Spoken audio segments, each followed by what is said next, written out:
오늘의 말씀은 창세기 45장 1절에서 15절까지 말씀이 되겠습니다.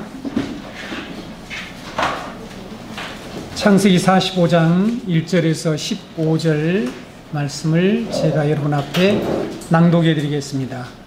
요셉이 시종하는 자들 앞에서 그 정을 억제하지 못하여 소리질러 모든 사람을 자기에게 물러가라 하고 그 형제들에게 자기를 알리니 그때에 그와 함께 한 다른 사람이 없었더라. 요셉이 큰 소리로 우니 애굽 사람에게 들리며 바로의 궁중에 들리더라. 요셉이 그 형들에게 이르되 나는 요셉이라.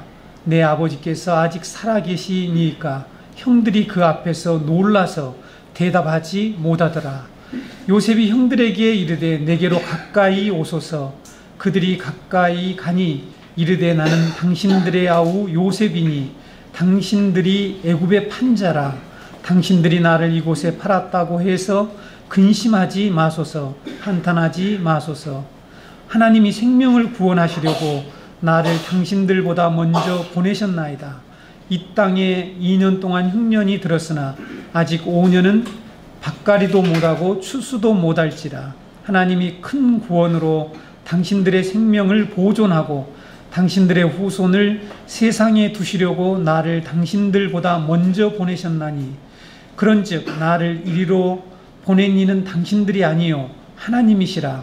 하나님이 나를 바로에게 아버지로 삼으시고 그 온 집의 주로 삼으시며 애굽의 온 땅의 통치자로 삼으셨나이다. 당신들은 속히 아버지께로 올라가서 아뢰기를 아버지의 아들 요셉의 말에 하나님이 나를 애굽 전국의 주로 세우셨으니 지체 말고 내게로 내려오사 아버지의 아들과 아버지의 손자들과 아버지의 양과 소와 모든 소유가 고센 땅에 머물며 나와 가깝게 하소서. 흉년이 아직 5해가 있으니 내가 거기서 아버지를 봉양하리이다. 아버지와 아버지의 가족과 아버지께 속한 모든 사람에게 부족함이 없도록 하겠나이다 하더라고 전하소서. 당신들의 눈과 내 아우 베냐민의 눈이 보는 바 당신들에게 이 말을 하는 것은 내 입이라. 당신들은 내가 애굽에서 누리는 영화와 당신들의 본 모든 것을 다 내 아버지께 아뢰고 속히 모시고 내려오소서 하며 자기 아우 베냐민의 목을 안고 우니 베냐민도 요셉의 목을 안고 우니라. 요셉이 또 형들과 입맞추며 안고 우니 형들이 그제서야 요셉과 말하니라. 아멘. 네, 오늘 이 시간 많이 기다리셨습니까? 오늘 말씀을 기대하시는가요? 네. 우리 성도님들 별로 대답을 안 하니까 그냥 저만 항상 질문하고. 네. 지난주에 우리는 기근으로 인해서 자신들의 이 생명을 구하려고 곡식을 구하려 온 형제들에게 스파이라는 이 누명을 씌우고 자기 아버지가 가장 아끼고 사랑하는 이 베냐민을 데려와야만이 너희들이 살 수가 있다라는 말을 하고, 그 다음에 어떤 일을 했죠? 시므온을, 곡식을 구하러 온 형제 중에 시므온을 감금을 하게 되죠. 거기서 끝나지 않고 또 그들에게 곡식, 이렇게 사러 온 자루에다가 그 대금을 다시 집어넣어서 보냈는데 그 일이 어떤 일로 나타납니까? 아버지와 야곱과 온 형제들을 두려움에 사로잡히게 했죠. 이런 요셉이 언약 공동체인 야곱 공동체의 시험을 통해서 이루려고 하는 그 목적 3가지가 있다라고 말씀을 드렸는데 지난주에 2가지를 말씀드렸습니다. 기억이 나신가요? 네. 자신들의 이 감추어졌던 죄를 드러내서 그것을 고백하고 그래서 성결한 이 언약 공동체로 이 세우기 위한 목적이 있었다라고 말씀드렸죠. 2번째는 자기가 정말 아끼고 사랑하는 이 자기들의 모든 것들이라고 말할 수 있는, 목숨과도 바꾸지 않으려고 했던 이 야곱이 사랑하는 이 베냐민을 데려오게 함으로써 자기를 부인하도록 하는 이 2번째 목적. 그래서 이 그리스도의 공동체, 언약의 공동체는 하나님이 주어진 이 중요한 사명, 하나님의 나라를 이루는 이 일을 감당하기 위해서는 부인하지 않으면 안 된다. 예수님이 하신 말씀과 연관해서 말씀을 드렸습니다. 오늘은 44장, 45장의 내용을 함께 배우도록 하겠습니다. 요셉이 자신의 형제들과 아버지를 시험한 이 세 번째 목적에 대해서 여러분과 말씀을 나누도록 하겠습니다. 오늘 요셉의 시험 사건을 통해서 저는 여러분에게 그분의 이야기를 하겠습니다. 예수님의 이야기, 또 십자가 그리스도의 이야기를 말씀드리도록 하겠습니다. 그런 내용이 본문에서 과연 나오는지 여러분들이 잘 살피면서 같이 따라오시기를 바랍니다. 오늘 말씀이 어떻게 하나님이 예수님을 통해서 교회인 우리를 이 구원해 나가시는지를 깨닫고 그것이 여러분의 믿음이 되어서 어떠한 이 고난과 시련 속에서도 하나님의 구원하심을 믿는 그런 어떤 믿음으로 자리 잡기를 바라는 마음으로 저는 이 말씀을 준비해서 전하게 되었습니다. 우리는 요셉이 언약 공동체인 그의 형제들과 아버지를 시험한 이 목적을 이해하기 위해서 먼저 이 고난과 구원의 관계를 좀 이해할 필요가 있습니다. 소타이틀로 고난과 구원의 관계를 말씀드리겠습니다. 요셉이 자신의 형제들과 아버지를 시험함으로 그들이 많은 시련을 당하게 되죠. 그런데 그 궁극적인 목적이 무엇일까요? 궁극적인 목적은 구원이죠. 구원. 그렇죠? 그 야곱의 공동체, 언약 공동체를 구원하는 것입니다. 그렇죠? 네. 오늘 본문 5절을 보면 요셉이 형제들에게 다음과 같은 말을 하죠. 당신들이 나를 이곳에 팔았다고 해서 근심하지 말라. 한탄하지 말라. 하나님이 생명을 구원하시려고 나를 당신들보다 먼저 보내셨다. 자, 이 부분을 여러 사람들이 용서하라고 하는 그런 내용으로 설명하려고 하는데 저는 그렇게 생각하지 않습니다. 요셉은 언약 공동체인 자신의 형제들과 아버지를 구원하기 위해서 애굽으로 먼저 보냄을 받았다라고 지금 고백하고 있는데, 하지만 애굽으로 보냄을 받는 이 과정에서 어떤 일이 벌어집니까? 엄청난 고난을 당하죠. 누가요? 요셉이 고난을 받습니다. 그리고 우리가 지난주부터 살펴보고 있는 이 요셉이 형제들을 구원하기 위해서 형제들을 시험하는데 형제들 역시 엄청난 이 고난, 괴로움 속으로 들어가게 되죠. 그렇죠? 이 시련을 겪게 됩니다.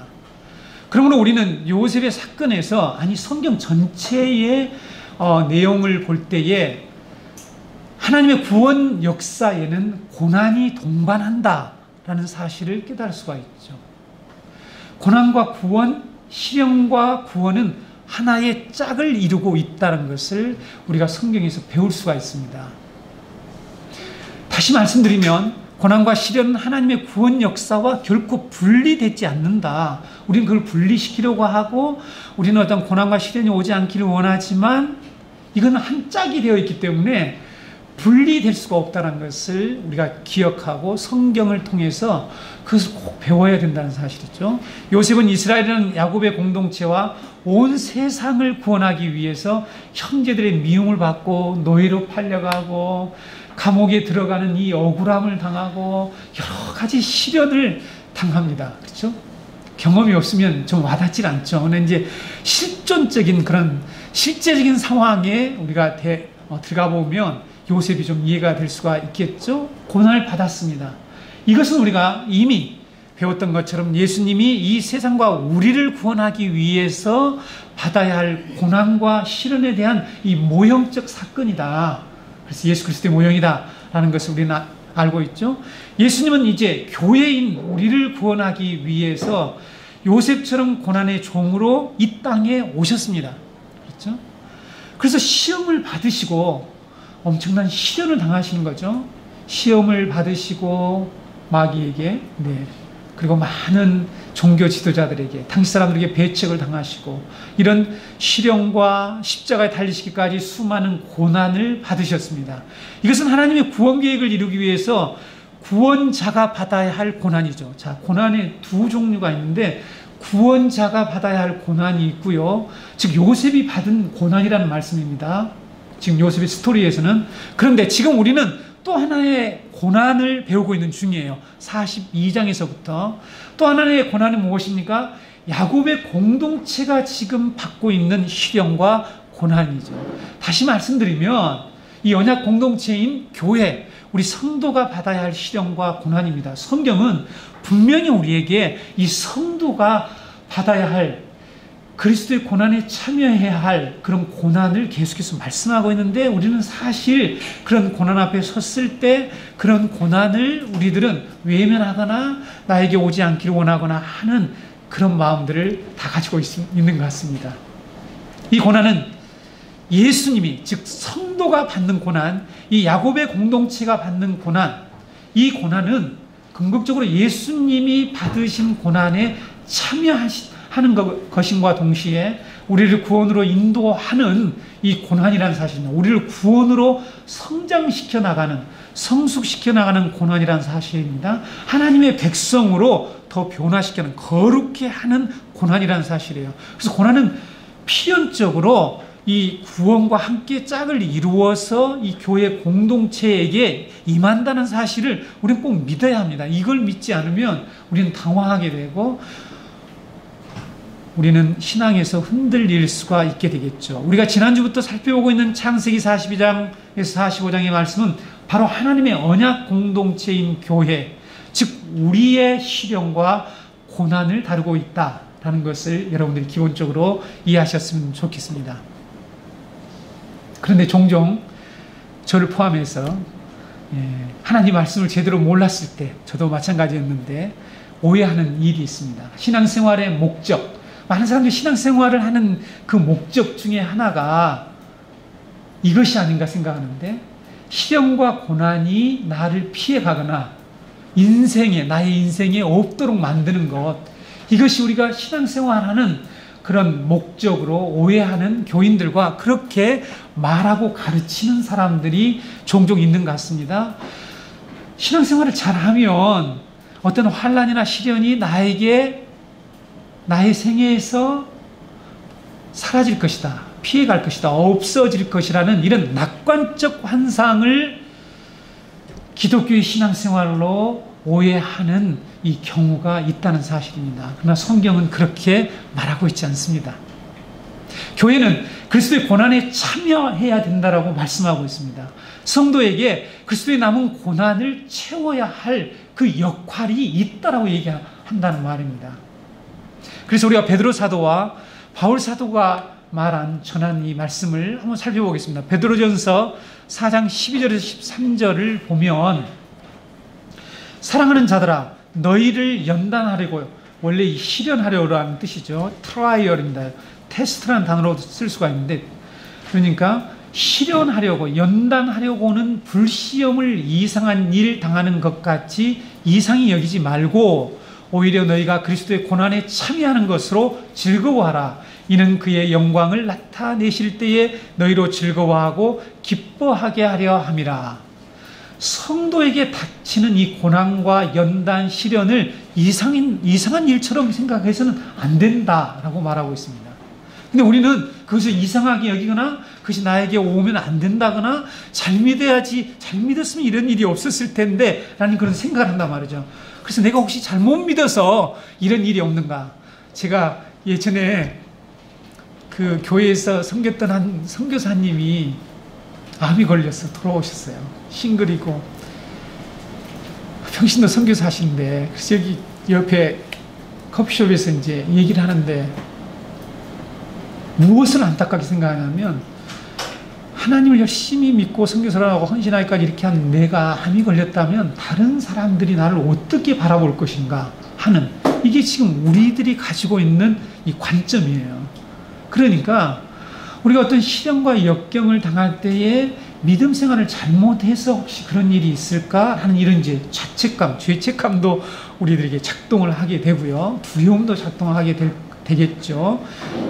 물론 그것이 이 야곱의 공동체처럼 하나님이 의도하신 바가 있을 수 있습니다. 그들의 이 깊이 숨겨있던 죄를 끌어내서 그들을 성결하게 만드는 그런 하나님의 목적을 가지고 있는 시련이 있을 수 있다는 것이죠. 네. 그래서 우리가 이런 시련이 올 때에 이상한 일처럼 여기지 말라. 이거는 구원이죠. 우리의 긍정적인 목적은 구원입니다. 하나님이 지금 요셉이 계속해서 형제들을 그렇게 괴롭히는 것처럼 보이는 이 혹독한 이런 시련을 계속 주고 있는데, 목적은 구원이란 말이에요. 그렇죠? 구원하는 것입니다. 그래서 구원과 이 고난은 분리되어 있지 않다라는 것을 성경은 이렇게 가르치는데 우리는 그걸 분리시키려고 하는 그런 마음이 많은 것 같아요. 저도 마찬가지입니다. 지금 성도들이 당한 시련은 베드로 사도는 우리를 이 영광의 날에 바르게 세우기 위함이다 라고 얘기해요. 영광의 날에 바르게 세웁니다. 너희로 그날에 영광으로 나타나실 때가 언제입니까? 주님이 다시 오시는 우리의 구원이 성취되는 그날에 너희로 즐거워하고 기뻐하게 하려 함이라. 자, 다시 얘기하면 영광의 날에 잘 서도록 하기 위해서 우리에게 연단을 하는데 왜 그걸 이상하게 여기느냐? 여기지 말라. 이렇게 지금 말씀하고 있죠. 골로새서 1장 24절은 여러분도 잘 아실 텐데 나는 이제 너희를 위하여 받는 괴로움을 기뻐하고 사도 바울이 얘기하고 있습니다. 그리스도의 남은 고난을 그의 몸된 교회를 위하여 내 육체에 채우노라. 네. 그리스도의 남은 고난을 이 언약 공동체는 채워야 할 그런 역할이 있다라는 것입니다. 근데 우리는 이걸 회피하고 싶어 하죠. 고난과 시련이 우리를 구원하신 그리스도의 삶과 분리될 수 없듯이, 자, 고난과 이런 시련이 예수 그리스도의 삶과 분리할 수가 없습니다. 예수는 반드시 고난의 종이 되어서 수많은 이 고통과 고난을 받고 십자가에 달리셔서 죽으심으로 말미암아 우리를 구원하는 구원자가 되어야 되기 때문에 분리를 할 수가 없어요. 예수님과는 결국 떼면 안 되잖아요. 고난을 떼면 우리 구원이 안 이루어지니까. 이렇게 예수 그리스도와 분리할 수 없듯이 성경은 성도의 삶에서도 분리할 수가 없다. 분리되지 않는다. 이건 하나의 짝이다. 이렇게 말씀하고 있습니다. 시련과 고난은 분명히 사람들에게 영향을 미칩니다. 때로는 우리의 시각을 약간만 변화시킬 정도의 미세한 영향을 미치는 경우가 있어요. 이 고난과 시련이 조금 약하면 우리의 시각을 약간 바꾸려고 하다가 그냥 말고, 그래서 우리 아주 적게, 그러니까 어떤 충격들이 그냥 약간만 미치는 경우도 있지만 어떤 사람에게는 삶의 형세를 완전히 바꾸어 놓을 만큼, 그리고 지금까지 가지고 있었던 인생에 대한 가정, 이 가정이라는 것 아시죠? 가설, 어떤 것을 설정하는 거잖아요. 그렇죠? 이런 가정이 있어요. 자신의 이 모든 계획, 이런 가정과 모든 계획과 희망을 산산이 부숴버릴 정도의 엄청난 파장을 가져오는 경우가 있습니다. 그렇죠? 여러분, 지금 오늘 우리 집사님도 찬양인도 할 때 얘기를 하고 우리가 같이 기도했는데, 지금 엄청난 세상에서 어마어마한 충격적인 사건들이 계속 벌어지는데, 그분들의 가정, 부모, 공동체, 아주 말할 수 없는 이 충격에 휩싸이게 되겠죠. 자, 우리는 지금 문자화된 성경을 통해서 요셉의 이야기를 지금 읽고 있습니다. 그래서 이 야곱 공동체가 당한 이런 시련과 고난을 우리들은 그들의 그 감정의 고통과 충격과 쓰라림과 이런 것들을 사실은 생생하게 경험하기가 쉽지 않아요. 글로 읽고 있기 때문에. 그렇죠?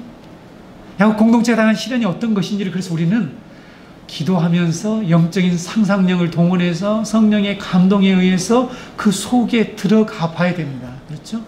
그래서 그들이 가지고 있었던 그런 엄청난 이 고통과 충격과 쓰라림을 생생하게 경험함으로써 하나님이 정말 우리에게 이루시려고 하는 이 구원에 대한 분명한 믿음을 어떻게 우리가 설정하고 가질 것인가 하는 것, 그 결단으로 나가야 되겠죠. 온 세상에 임한 기근을 해결하기 위해서 야곱의 공동체는 돈만 가지고 가서 곡식을 구하려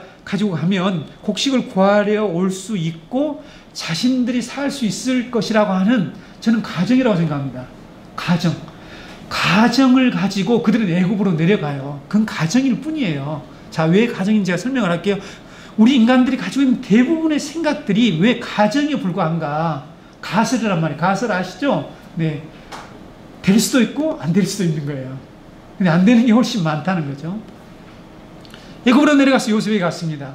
그 뒤에 그들의 가정, 그런 그들이 가지고 있던 믿음, 그들의 계획이 완전히 부서지고 맙니다. 우리들도 우리의 인생에 대한 이런 가정들을 가지고 있습니다. 앞으로 나는 이렇게 해서 이렇게 할 것이다. 그런 가정을 하잖아요. 이게 가정이거든요. 왜냐하면 그렇게 안 되는 경우가 많거든요. 이 문제만 해결되면 이렇게 되겠지. 이런 결과가 올 거야. 라는 이런 어떤 소망이 섞인 어떤 희망적인 그런 어떤 생각과 계획조차도 대부분이 어쩌면 가정에 불과하다는 것입니다. 그것이 믿음으로 작동하는 경우도 있지만, 그래서 그것을 희망으로 붙들고 살아가는 사람들이 있습니다. 신념으로 아주 굳게 붙들고 사는 사람이 있습니다. 그러나 우리는 하나님의 주권과 섭리를 모르기 때문에, 자, 이 부분입니다. 우리는 하나님의 계획과 이 섭리를 모르고 세우는 어떤 계획이라 할지, 어떤 미래의 소망이라 할지, 이 모든 것들은 가설일 뿐이고 가정에 불과합니다. 네. 자, 우리 그리스도인들은 이런 이 가정을 따라 살도록 하나님이 부르시지 않았어요. 근데 우리가 여전히 어쩌면 이런 가정을 세워가면서 살아가는 거죠. 왜? 하나님 주권과 섭리를 제외시킨 상황에서 내가 돈만 가져가면 사올 수 있겠지. 그래서 우리 가정을 이 기근 상황에서 구원할 수 있을 거야. 제가 지난주에 말씀드렸죠? 자기들 앞에 있는 이 기근만 해결하면 될 것으로 생각하는 거, 그건 자기들의 생각이죠. 하나님은 지금 그걸 원하잖아요. 이 기근, 코앞에 닥친 내 이 현실 앞에 있는 이 어려운 고난과 이 일을 해결하는 것을 끝내려고 하질 않아요. 궁극적으로 이 온 세상을 구원하는 거예요. 그 공동체를 구원하시는 거예요. 그렇죠?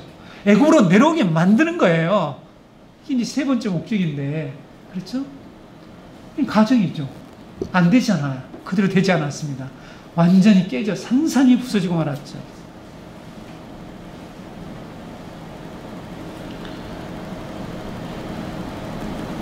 야곱 형제들은 돈을 가지고 가서 양식을 사오라는 아버지의 말을 듣고 갈 때까지만 해도 그대로 될 줄로 알았어요. 그렇죠? 그래서 그 말에 순종하고 아무런 의심 없이 자기들 모두가 집으로 돌아올 것으로 생각하고 갔겠죠. 그렇지 않겠습니까? 우리 시몬이 이처럼 감금될 거다. 그 예상하고 갔습니까? 예상하지 못했죠. 근데 딱 붙잡히는 거예요. 그리고 엉뚱한 이 상황이 전혀 예상치 못한 쪽으로 흘러가기 시작을 했습니다. 엄청난 충격과 그들에게 이 괴로움, 지난번에 차라라고 하는 이 아이를 낳을 것 같은, 이 아이를 낳는데 쓰는 그 단어, 적군이 지금 밀려와서 곧 죽느냐 사느냐는 이 두려움과 이 공포가 엄습해오는 그때의 상황에 쓰는 이 괴로움이라고 하는 차라라고 하는 단어를 사용했다고 했죠. 네, 엄청난 변화가 일어나고 말았습니다. 그들은 요셉의 꿈, 하나님의 구원 계획에 대해서 전혀 고려하지 않았기 때문이죠. 지금 하나님은 요셉에게 보여주신 그 하나님의 비전, 하나님의 계획, 하나님의 구원 계획으로 지금 그것을 주권적으로 섭리해 나가고 있는데, 요셉은 지금 그걸 수행하고 있죠. 그 일을 하고 있는 것이죠. 근데 그것을 전혀 고려하지 않고 자신들이 가지고 있는 그런 계획, 그런 가정에 불과하다는 사실입니다. 야곱의 공동체에 닥친 시련은 약간의 시각만 바꾸면 되는 것이 아니었다는 거죠. 그들이 지금까지 견지해 오던 이 모든 계획과 삶에 대한 가정들을 완전히 내려놓거나 포기하거나 수정해야 하면 되지 않는, 그래서 약간만 수정해서는 결코 되지 않는 그런 시련이 그들에게 닥쳐왔다는 것이죠. 그들은 집으로 돌아와서도 시몬을 포기하고 베냐민을 살릴 거냐. 지금 자 보세요 여러분, 전개되죠? 시몬을 포기할 거냐, 아니면 베냐민 포기하고 베냐민을 살릴 거냐. 계속되는 기근으로 인하여서 애굽에서 가져온 양식도 다 떨어져서 어떤 상황이 전개됩니까? 굶어 죽을 거냐, 우리가 손자들과 함께 다 죽을 거냐, 아니면 베냐민을, 요셉이 요구한 대로 베냐민을 데리고 가서 우리 모든 가족을 살릴 것이냐. 내부에 존재하는 이 엄청난 갈등과 이런 어떤 고통, 진통들이 그 다음에 일어나지 않아요. 계속 연달아서 그들이 이런 고통과 진통과 충격과 이런 괴로움들이 계속 일어나고 있잖아요. 사람들은 자신의 삶의 형세를 완전히 뒤흔드는 시련과 고난 앞에 섰을 때 두 가지 반응을 꼭 하게 됩니다. 여기에서 벗어나는 게 없습니다. 잘 들어보세요. 첫 번째, 이 한 가지 반응은 왜 나에게 이런 고통이 있느냐? 라는 이런 질문을 하게 됩니다.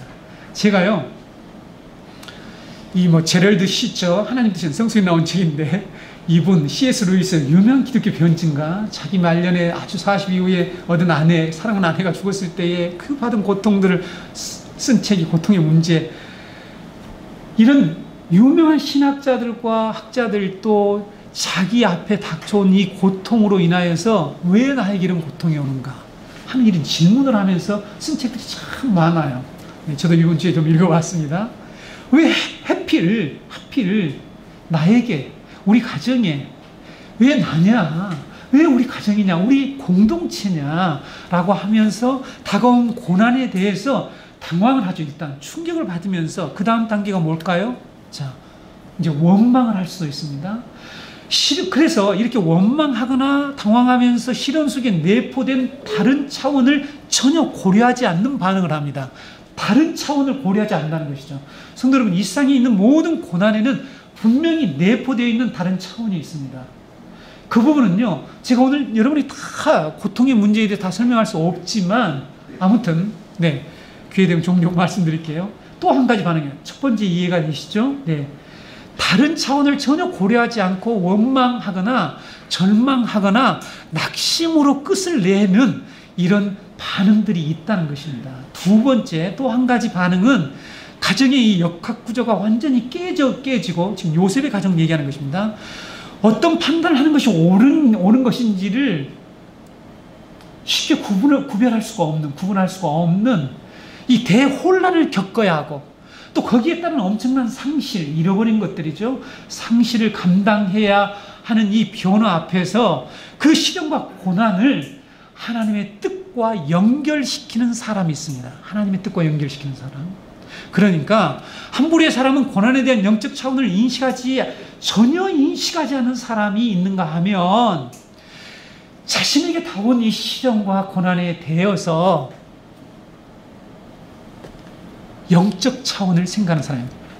다른 차원을 생각하는 사람들이 있다는 것입니다. 이 시련과 고난에 매몰되어서 전혀 이 영적 차원을 살펴보려고 하지 않는 그런 사람들이 많죠. 이 세상에 하나님을 모르는 사람들. 우리가 하나님을 알고 있어도 믿음이 연약하거나 평상시에 이런 믿음, 이 고난과 구원의 관계가 동전의 양면처럼 하나의 짝이라고 하는 사실을 전혀 성경적으로 분명하게 이해하고 깨닫고 믿지 않는 사람들은 분명하게 이런 반응을 하게 될 것입니다. 그러나 여러분, 요셉의 형제들이 어떻게 반응했습니까? 지난주 살펴봤죠. 자신들의 가정이 산산조각이 나는 이런 시련 앞에서 어떤 반응으로 나아갔습니까? 지난주에 말씀드렸죠. 기억나십니까? 이 계속되는 시련 속에 내포된 이 영적인 차원을 그들이 감지하기 시작해요. 하나님이 자신들의 죄를 찾아내신다는 것을 깨닫게 되잖아요. 그걸 고백하잖아요. 그렇죠? 문맥이 안 맞는다고 그랬잖아요. 우리가 다 종이 되겠습니다. 그랬더니 안 돼. 베냐민밖에 안 돼. 그렇게 얘기했잖아요. 그 얘기를 하면서 뭐라 하니까 하나님이 우리의 죄를 찾아내신다. 이걸 깨닫게 되죠. 야곱의 공동체를 정결케 하시고자 하는 하나님의 뜻을 조금씩 인식하게 됩니다. 제가 조금씩이라는 말을 쓴 이유가 있어요. 오늘 중요한 얘기를 하는데 이 요셉의 형제들이 아버지 죽을 때까지도 요셉의 이 세 번째 목적을 설명해 줬는데, 아버지가 돌아가신 이후에도 또 두려움에 사로잡혀 있어요. 그분 좀 이따 소개하겠지만, 그래서 이들은 조금씩 이런 믿음으로 나가는 것 같아요. 우리도 그렇죠. 어떻게 확실하게 우리가 단번에 견고한 믿음에 섭니까? 조금씩 깨달아가는 것. 이것이 하나님이 선택한 자들의 진정한 모습이다. 신앙이라고 저는 믿습니다. 성도의 고난과 시련에는 이런 영적인 차원이 있다는 것을 우리는 믿어야 한다는 것이죠. 언약 공동체인 성도에게 다가온 시련과 고난은 하나님의 뜻을 발견케 하는 거룩한 촉매제 역할을 합니다. 우리를 더욱 거룩하고 성숙한 모습으로 변화시켜 나가는 은혜의 선물입니다. 거룩한 총매 제 역할과 이 은혜의 선물이라는 것을 우리가 믿어야 한다는 것이죠. 고난과 시련은 우리를 하나님의 목적으로 인도합니다. 하나님의 목적으로 인도하는 거죠. 누구나 고난과 시련 앞에 서면 분명한 사실은 진지해집니다. 이것은 신앙이 있건 없건 저는 동일하다라고 믿습니다. 그리고 그때 사람들은 나는 어떤 길로 나아갈 것인가를 고민하게 되죠.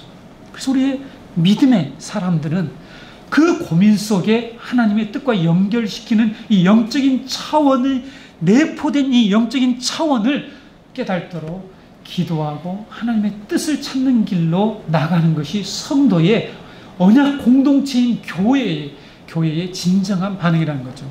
성도의 삶 속에 고난과 고통이 없어야 한다거나 또는 믿음 생활을 잘하는 자는 하나님이 모든 고난을 없애 주실 것이라거나 피하게 해주신다거나 이러한 가정들, 이러한 믿음을 갖는 것은 비성경적인 것이라는 것을 다시 한번 저는 말씀드리고 싶습니다.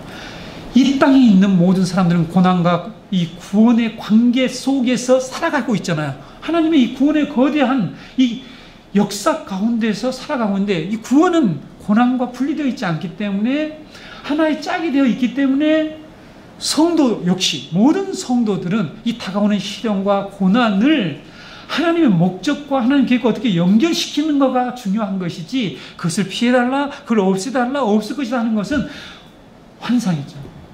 그렇죠? 우리는 그런 말을 믿어서는 안 됩니다. 여러분 이제 44장에 이 마지막 시험에 나타난 목적, 우리가 두 번째 소타이틀로 한번 볼게요. 44장 1절에서 17절 전반부를 보게 되면 요셉의 야곱 공동체에 대한 마지막 시험 내용이 나오죠. 야곱과 요셉의 형들은 베냐민만 데려가면 모든 문제가 해결될 것이라고 생각을 하고 더 이상 문제가 생기지 않고 양식을 다시 구해서 올 것으로 생각하고 가요. 그리고 두 번째 가잖아요. 베냐민 데려오라고 그랬으니까 데려가면 양식을 줄 것이고 우리는 집으로 돌아올 것이다. 시몬까지 구해서 올 것이다. 라는 이런 생각을 하고 갔죠. 두 번째 요셉을 찾아갔는데 요셉은 또다시 그들을 시험을 합니다. 그 시험의 내용이 뭐죠? 은잔을 베냐민 곡식자루에 집어넣어서 훔친 도둑으로 몰아가지고 어떻게 해요? 집에 자기 자신의 종으로 이렇게 잡아두는 이런 시험을 또 다시 그 야곱의 공동체, 언약 공동체에게 합니다. 여러분, 요셉은 자신의 이 청지기들에게 명령을 내려서 베냐민 자루에다 넣어라. 그리고 뒤따라서 가서 이렇게 얘기를 해라. 너희가 어찌 선을 악으로 갚느냐 하면서 그들을 은잔을 도둑질한 도둑으로 몰아갔죠. 형제들이요. 그때 어떤 말을 한 줄 아세요? 여러분? 네? 여러분, 하나님의 계획을 모르면 이런 반응이 나온다고 생각합니다. 형제들이 장담을 해요. 장담을 합니다. 다음과 같이 말하죠. 44장 9절에 당신의 종들 중 누구에게서 발견되든지 그는 죽을 것이요 우리는 내 주의 종들이 되리이다. 베냐민도 모르고 자기 아버지가 엄청나게 목숨처럼 사랑하고 하는 이런 아들 베냐민이 걸릴 줄 전혀 예상치 못하고 누구의 발견은 죽어야 됩니다. 이렇게 하고 우리가 모두 주의 종이 되겠습니다. 이런 장담을 하게 됩니다. 하나님의 계획을 모르는 인간들이 종종 이런 호언장담을 하면서 살아간다라고 생각을 합니다. 그렇죠? 자신의 앞날을 자신이 마치 조종할 수 있는 것처럼 다 아는 것처럼 이렇게 생각하며 살아가는 사람들이 있죠. 여러분, 신앙이 무엇입니까? 기독교에서는 그걸 포기하라는 거죠. 잘난 체하지 말라. 호언장담할 일이 아니다. 그들의 인생의 조정권이 요셉에게 있다는 것을 그들은 아직까지 모르고, 그렇죠? 은잔이 발견된 자는 죽을 것이고 우리는 다 당신의 종이 되겠다라는 말을 하죠. 그러자 10절에 보면 요셉이 보낸 청지기는 뭐라고 얘기합니까? 그래, 그러면 너희들이 말과 같이 그렇게 하자. 이렇게 얘기를 해요. 10절에 그렇게 나오지 않습니까? 그리고 이 계획의 각본에 의해서 나이가 많은 순서대로 자루를 이렇게 수색하기 시작하죠. 그래서 베냐민 자루에서 은잔을 찾아냅니다. 요셉의 형제들 어떤 상황에 처했죠? 네. 충격에 빠졌습니다. 충격에. 지금 요즘 우리가 너무 계속 충격을 받으니까 별로 충격이 안 오는지 모르겠지만 요셉의 형제들이 이런 충격을 하면 너무나 슬프고 비통했어요. 그래서 어떤 모습을 했습니까? 옷을 찢었어요. 옷을 찢으면서 그들이 아주 비통해 했다는 것입니다. 그리고 베냐민을 따라 다시 어디로 갑니까? 요셉에게로 돌아갔습니다. 아버지 야곱이 그렇게 염려했던 그 일이 그들 앞에서 지금 발생하고 만 거예요. 그렇죠? 그랬잖아요. 첫 번째 너희들이 요셉도 이렇게 하는 이제 또 베냐민과 다 이렇게 하고 나를 해롭게 하는 이 나쁜 이 자식들 아니냐. 그렇게 얘기를 했죠. 그때 루벤이 뭐라고 했습니까? 베냐민 못 데리고 오면 안 데리고 오면 우리 두 아들 죽이라 이렇게 얘기를 했잖아요. 우리 두 아들 차라리 죽여라. 이런 말을 하고요. 베냐민 안 들어가면 유다가 우리 못 간다. 우리 다 죽을 수밖에 없다. 이렇게 얘기하면서 겨우 아버지를 설득해가지고 데리고 온 이 아들이 어떻게 된 거죠? 지금 포로로 또 잡혀버린 거예요. 그들의 이 장담이 수포로 돌아가는 거죠. 혼 장담이 수포로 돌아가고 만다는 사실이에요. 성도 여러분, 우리의 인생, 우리의 미래, 내가 어떤 것을 가지고 있었다고 사람들이 가정을 잘 하는 것 같은데 우리가 가정할 수 있는 존재입니까? 이렇게 될 수 있다? 네, 나는 이렇게 할 것이다. 나는 반드시 이걸 성취하고 말 거야. 나의 꿈, 나의 비전은 이거야. 이렇게 말할 때가 있지만 그런 모든 일이 수포로 돌아가 버리는 때를 왜 우리가 만나게 되죠? 이제 왜 만나지 않아요? 만나는 건 당연한데 왜 많은 사람들이 그런 일을 만나면서 살게 되죠? 우리는 그런 상황은 고통의 상황, 그런 시련의 때라고 말하는데 왜 그런 일을, 그런 상황을 여러분 고통의 때, 환난 날, 시련의 때라고 얘기를 하죠. 그렇죠? 우리의 모든 가정들이 숲으로 돌아갑니다. 그렇죠? 그럴 때에 우리 그것을 고통의 상황, 고통의 때다, 고통의 날이다, 환난 날이다, 시련의 때다라고 말하는데 왜 일어나죠? 네. 그 배후에 하나님의 계획이 있기 때문이라는 사실이죠. 그래서 우리 성도들도 내가 뭐 준기 이렇게 헌신하겠습니다, 뭐 이런 장담을 할 일이 없어요. 그렇죠? 네. 믿음의 열정이 충천한 사람들은 목사님 제가 이렇게 헌신하겠습니다, 뭐 교회 앞으로 이렇게 하나 지어드리겠습니다, 뭐 이런 사람 하나 지어줬으면 좋겠지만 그렇게 얘기하는 사람도 있어요. 막 호언장난하는데 이제 저 별로 그렇게 무게 있게 듣질 않습니다. 그 사람이 그 다음에 어떤 상황이 전개될지 누가 압니까? 그건 가정일 뿐이에요. 하나님이 그 다음에 그걸 가져갈 장은 모른다는 거예요. 그렇죠? 요셉의 시험은 그들의 장담과 이런 결정과 결심을 완전히 박살내고 말았습니다. 산산조각나게 만들어버렸죠. 하나님의 구원 계획을 성취하기 위해서예요. 그렇죠? 요셉이요, 오늘 45장 읽는 말씀에 보면은 주체할 수 없는 눈물을 흘리잖아요. 그렇죠? 제가 오늘 여러분이 유다가 대속하는 내용을 오늘 제가 시간과 여러 가지 상황으로 좀 뺐는데요. 그 부분을 잠깐 설명할까요? 여러분 이 부분 제가 어차피 다 준비되어 있어요, 마음속에. 그러나 이 원고에는 뺐는데요. 요셉이 주체할 수 없는 이런 눈물을 흘리게 돼요. 무슨 말을 듣고요? 이 유다의 중보의 이 말을 듣고요. 그렇죠? 근데 유다가 한 얘기 내용을 요약을 하면 4번에 걸쳐서요. 아버지의 목숨과 같은 존재다. 얘가 죽으면 우리 아버지는 죽어볼 거다. 그냥 자살하든지 어쨌든 죽을 거다. 하면서 아버지의 그 당할 고통을 계속 얘기를 해요. 그걸 듣다 못한 요셉이요, 이 주체할 수 없는 이런 어떤 상황에 처하게 되잖아요. 그래서 들어가지 않아요. 피해서. 그렇죠?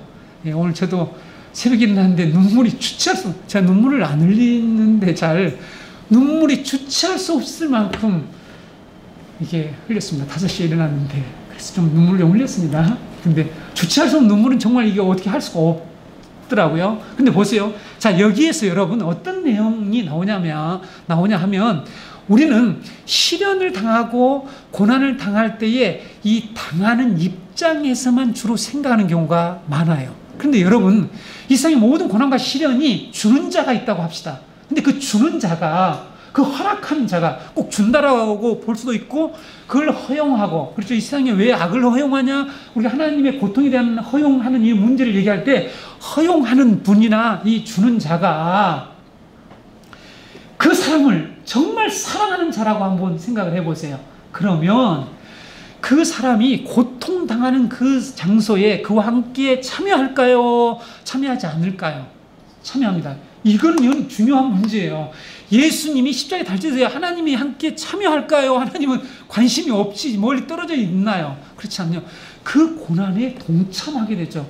그러니까 내만 쓰리고 아픈 게 아니라 당하는 사람만 쓰리고 고통스러운 게 아니라 그것을 주는 그 요셉의 마음이 아팠을까요? 안 아팠을까요? 아프죠. 그렇지 않겠어요? 이 형제들 지금 보복하는 게 아니라고 그랬잖아요. 지금 보복하려고 했으면 시원하다 이렇게 하지만은 보복하는 것이 아니라 이들을 구원하기 위해서 주는 그런 시련이야. 연단이라고 할 때에 그게 주는 사람이 마음이 아파요? 안 아플까요? 아프단 말이에요. 너무 아파요. 그걸 계속 참고 오는데 유다가 나타나서 그 얘기를 하는 거예요. 아버지 얘기를 하면서 다 알아요. 요셉도 베냐민에 대해서 아버지가 어떤 심정을 가질 것인가, 자기 엄마를 어떻게 생각하는지 잘 알잖아요. 하나님은 우리가 고통당할 때 우리 홀로 당하게 하지 않는다는 것을 성경이 말한다는 거예요. 제가 오늘 이 부분을 좀 길게 하려고 빼냈는데요. 여러분, 그래서 유다의 이 부분과 이 45장 전반부에 왜 이렇게 울고 왜 이런 일이 일어났을까? 나도 요셉도 형제들의 고난에 계속해서 동참해 온 것이지 그들이 당하도록 혼자 두지 않았다는 것을 말씀한다는 것입니다.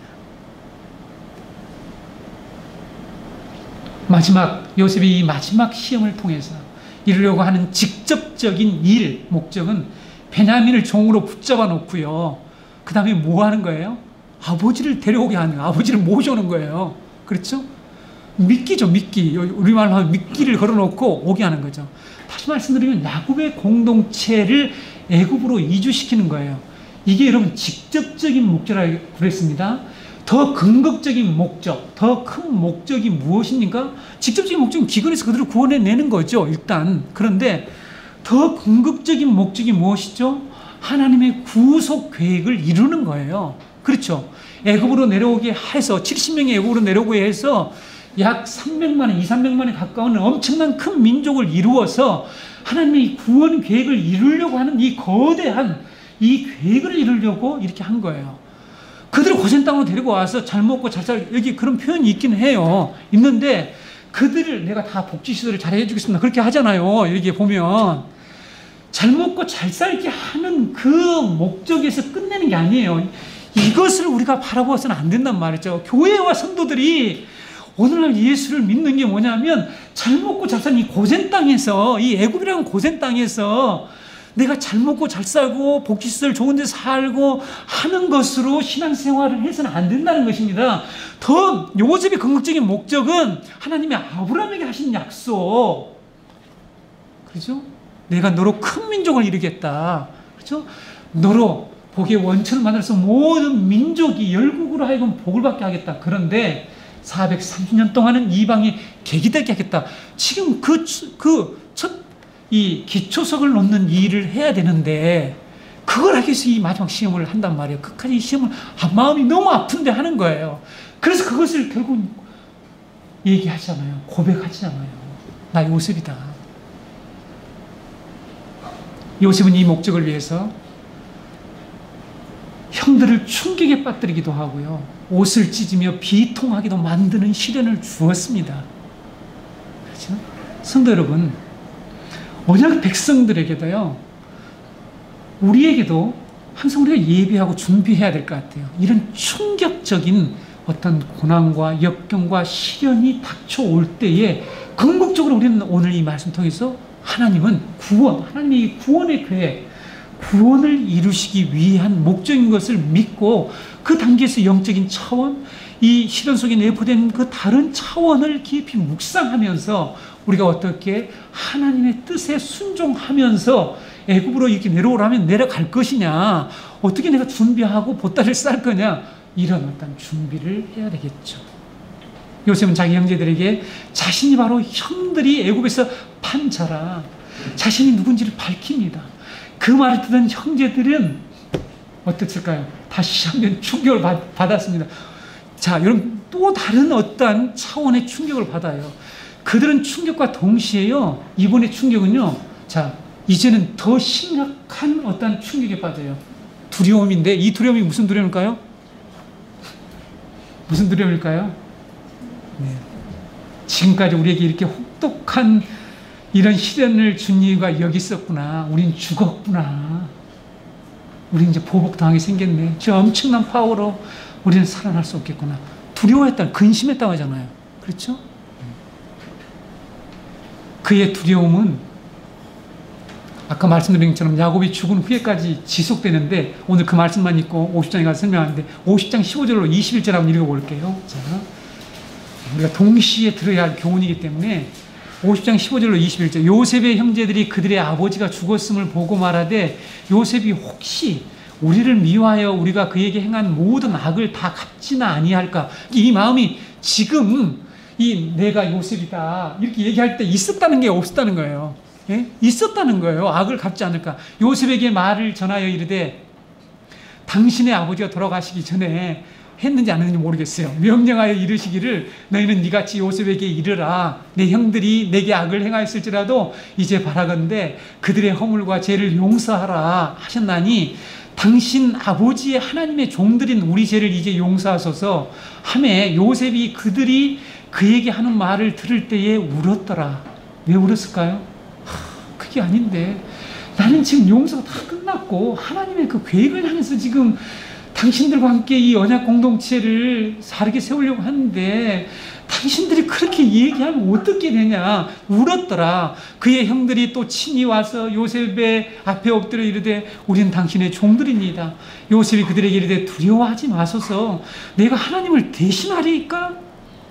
당신들은 나를 헤아려 하였으나 하나님은 그것을 선으로 바꾸사 오늘과 같이 많은 백성의 생명을 구원하게 하시려 하셨나니, 당신들은 두려워하지 마소서. 내가 당신들과 당신들의 자녀를 기르리이다 하고 그들을 간곡한 말로 위로하였더라. 시련과 역경 충격을 받으면 위로의 말을 해도 위로 말이 들리지 않을 때가 있습니다. 요셉 형제들이 위로 말이 들리지 않죠.